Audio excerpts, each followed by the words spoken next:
Horlama nefes aldığımızda dar bir boşluktan havanın geçerken bu boşluğun çevresini oluşturan yumuşak dokuların titreşiminden oluşan sestir. Bu darlık ne kadar artarsa horlamanın şiddeti de buna bağlı olarak artacaktır. Horlamanın nedeni sanıldığı kadarıyla sadece burun kaynaklı değildir.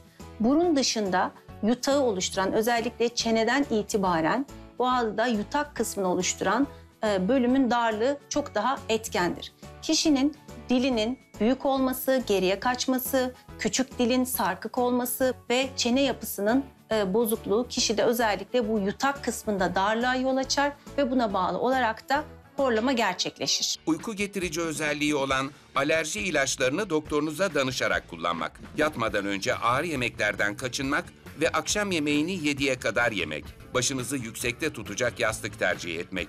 Ve pijamanın sırtına dikilen fermuarlı cebe yatarken tenis topu koyup sırt üstü yatmayı önlemek.